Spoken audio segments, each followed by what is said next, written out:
Dear students, आज हम thermodynamic derivation of law of mass action के बारे में अध्ययन करेंगे। यानी कि द्रव्यानुपाती का जो नियम है उसका उष्मागतिक की व्युत्पत्ति किस प्रकार से हम कर सकते हैं।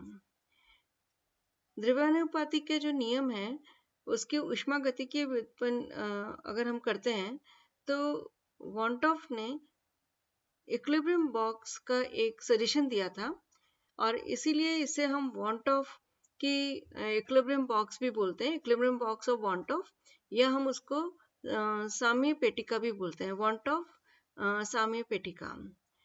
सो ये जो बॉक्स है एक बड़े आकार का होता है, इसका आयतन इतना अधिक होता है कि इसके अंदर कोई भी एक अगर सब्सटेंस के 1 या 2 मोल अगर डाल भी दें या उसमें से निकाल भी दें तो जो बॉक्स के अंदर साम्यावस्था है, इक्विलिब्रियम है, उस पे जो भी उसके रिएक्टेंट है उसकी कंसंट्रेशन के ऊपर कोई प्रभाव नहीं पड़ता है। जो भी क्रियाकारक है उनकी जो सांद्रता है उसके ऊपर कोई भी प्रभाव नहीं पड़ता है। और बॉक्स के अंदर सेमी परमेबल मेम्ब्रेन्स रखी हुई रहती हैं।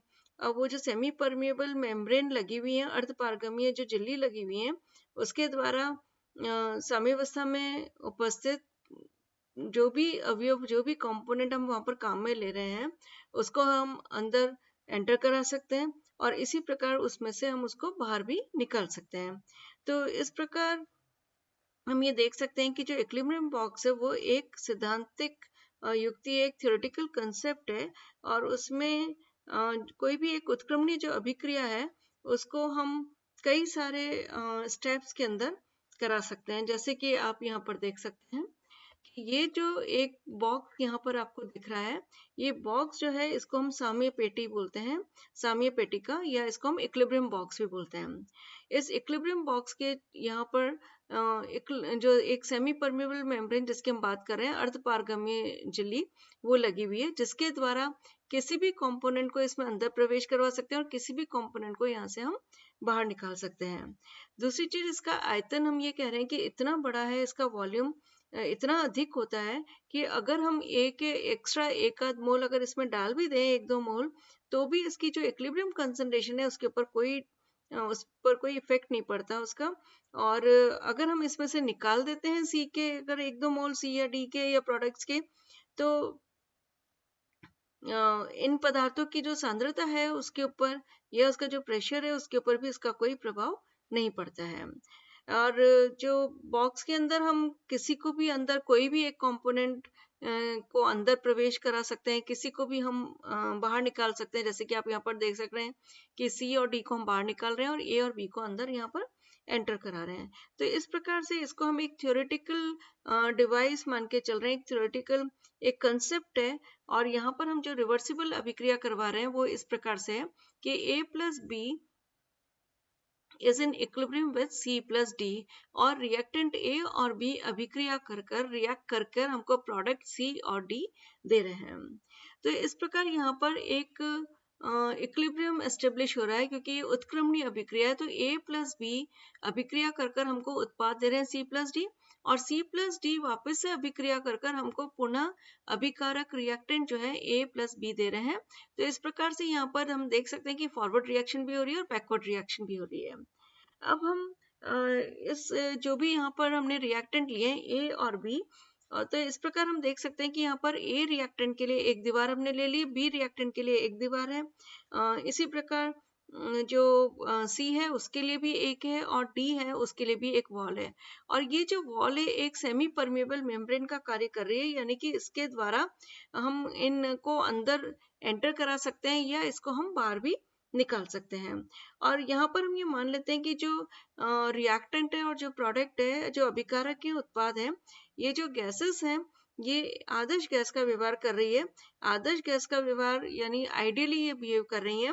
और इसके अंदर हम ये मान रहे हैं, जैसे यहाँ पर हमने अजम्पशन लिया है कि जो A और B रिएक्टेंट है उनके इनिशियल पार्शियल प्रेशर यानी कि प्रारंभिक जो आंशिक दाब है वो PA और PB है। और इसी प्रकार जो C और D जो उत्पाद है उनके फाइनल पार्शियल प्रेशर जो है यानी कि अंतिम आंशिक दाब जो है वो PC और PD है।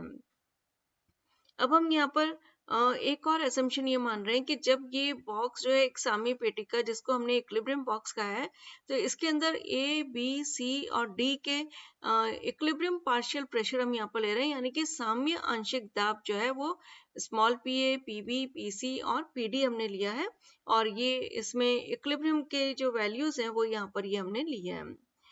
अब हम कई संक्रियाएं, कई प्रोसेस के थ्रू निकलेंगे। सबसे पहला हम ये ले रहे हैं कि जो रिएक्टेंट हमने गैस प्रावस्था जो ए ली है, उसका प्रारंभिक दाब है, जैसा कि हमने यहाँ पर कहा कि ये पी ए के बराबर है। अब इस पी ए को हम इसके equilibrium pressure P small P ए के अंदर कन्वर्ट करेंगे। तो गैस क्या कार्य करेगी? तो गैस कार्य करेगी, gas W1 is equal to PA to small PA V, क्योंकि V हमने कहा है कि वॉल्यूम बहुत ज्यादा है, तो उसमें हम वेरिएंस दिखा नहीं रहे, हम किसमें वेरिएंस दिखा रहे हैं? प्रेशर के अंदर। तो इस प्रकार हम देख सकते हैं कि PA से PA में अगर ये वेरी करता है तो इसको हम सॉल्व करेंगे, क्योंकि आइडियल गैस इक्वेशन है, एक आदर्श गैस समीकरण है, इसलिए RT ln PA by P हो जाएगा। इसी प्रकार अभिकारक हम B ले रहे हैं, वहां पर अभिकारक B में भी हम इसका जो इनिशियल पार्शियल प्रेशर, जो प्रारंभिक आंशिक दाब हमने PB लिया है, वहां से हम इसको साम्य दाब के अंदर परिवर्तित कर रहे हैं PB। तो गैस के द्वारा किया गया कार्य W2 हम इस प्रकार से पहले की भांति यहाँ पर रिप्रेजेंट कर सकते हैं। यहाँ पर PB से स्मॉल PB में होगा VDP is equal to RT ln PB by capital PB। तो इस प्रकार से हम देख सकते हैं कि जो गैस जो B कार्य कर रही है, उसका मान भी हमने निकाल लिया है। अब अगर हम गैस A और B के यदि इसमें एक एक मोल दोनों ओर से अंदर एंटर कराते हैं, तो एंटर कराने में हमने ये पहले से ही जो चारों हैं यहाँ पर वो इक्विलिब्रियम में है, A B C D चारों गैसेस जो है इक्विलिब्रियम बॉक्स के अंदर इनके इक्विलिब्रियम प्रेशर के ऊपर अंदर ऑलरेडी विद्यमान है। अब अगर हम इस इक्विलिब्रियम बॉक्स के अंदर A या B को अगर अंदर प्रवेश कराते हैं, तो हमें तो इसके अंदर गैस को कोई कार्य नहीं करना पड़ेगा। और अगर इक्विलिब्रियम बॉक्स में ये आ भी जाते हैं, तो एक मोल अगर इनका एंटर भी करता है, तो भी इनके जो बॉक्स के अंदर जो इनके वाष्प दाब है, उसके ऊपर कोई इफेक्ट नहीं पड़ता, जैसा कि हमने पूर्व में भी कहा था। तो इस प्रकार A और B जब गैस अंदर एंटर कर जाती हैं, तो ये आपस में अभिक्रिया कर कर C और D बना लेंगी। क्योंकि हमने ये कहा है कि जो भी अंदर इसमें इक्विलिब्रियम बॉक्स के अंदर जो अन्य अभिकारक हैं, उनके वाष्प दाब के ऊपर कोई सार्थक अंतर नहीं होगा। तो इस प्रकार अब हम सेकेंड असम्पशन लेते हैं कि इसमें से C और D जो है प्रोडक्ट्स, इन गैसों को इनके जो भी सेमी परमेबल मेम्ब्रेन है, इसके थ्रू हम बाहर निकाल लेते हैं, जैसे कि यहाँ पर आप देख सकते हैं कि इनको बाहर निकाल रहे हैं। अब अगेन जब हम इक्विलिब्रियम बॉक्स से बाहर निकाल रहे हैं, तब भी अंदर इनका जो आंशिक दाब है, उसके अंदर कोई अंतर नहीं पड़ेगा। तो इस प्रकार इन गैसों को भी कोई कार्य नहीं करना पड़ेगा। तो इस प्रकार C और D जो गैस है, उनके अंतिम दाबों पर अगर हम परिवर्तित कर दें, मतलब यहाँ से इक्विलिब्रियम से हम उसको PC में, और इसी प्रकार यहाँ पर अंदर जो इक्विलिब्रियम प्रेशर है PD, इससे हम उसको PD के अंदर अगर कन्वर्ट कर दें, तो गैस को किस प्रकार से कार्य करना पड़ेगा। तो इसको हमने W3 के द्वारा दर्शाया कि अगर हम C को बाहर निकालते हैं, यानी कि जो इक्विलिब्रियम प्रेशर है, उससे हम उसके फाइनल पार्शियल प्रेशर के अंदर कन्वर्ट करते हैं, यानी कि साम्य दाब से हम उसको अंतिम जो आंशिक दाब है उसके अंदर कन्वर्ट करने के लिए जो भी कार्य है वो बराबर होगा। इस प्रकार से अगर हम इंटीग्रेशन करेंगे VDP, तो RT ln small PC divided by capital PC हो जाएगा। इसी प्रकार अगर D कंपोनेंट है, तो उसके द्वारा जो किया गया कार्य है वो W4, इसमें भी अगेन हम इक्विलिब्रियम प्रेशर से फाइनल पार्शियल प्रेशर के अंदर कन्वर्ट करते हैं। तो इस प्रकार RT ln small PD divided by capital PD हो जाएगा। तो इस प्रकार जो हमने अलग अलग गैस के द्वारा किए गए कार्य की गणना कर ली।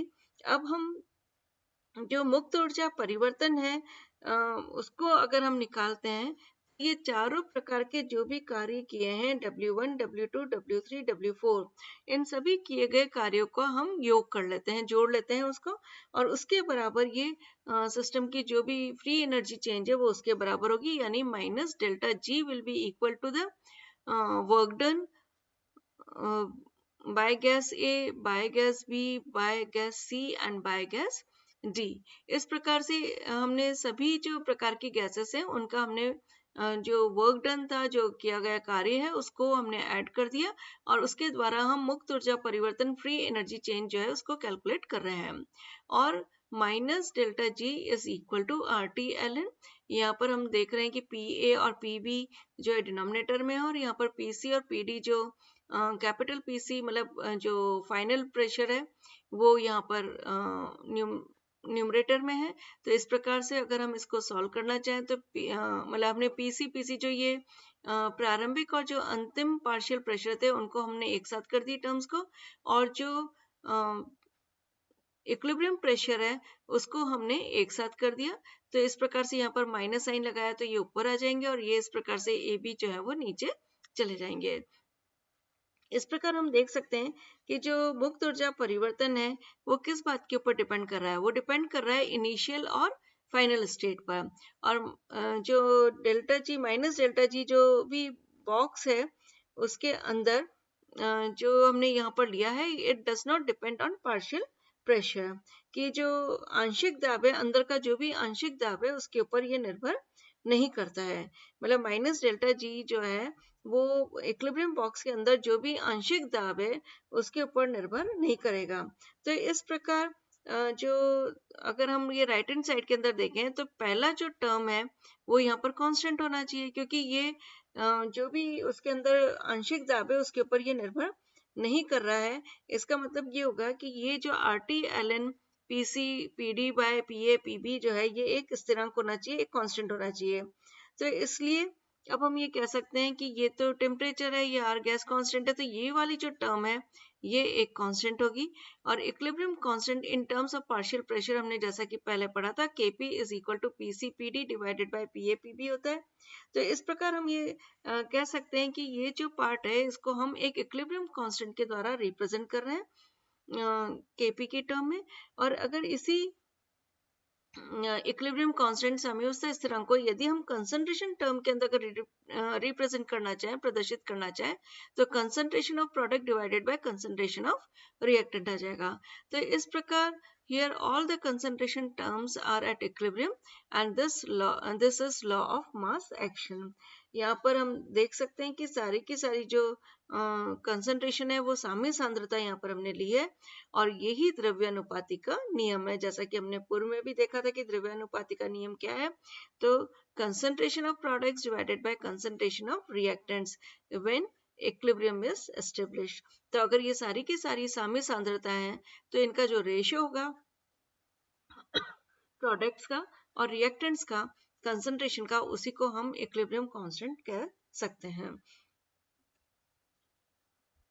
If initial partial pressure of all the reactants are 1 atmosphere, यदि सभी जो अभिकारक है उनका प्रारंभिक आंशिक दाब एक वायुमंडल है, तो सेकंड टर्म जो है वो उस इक्वेशन की 0 हो जाएगी।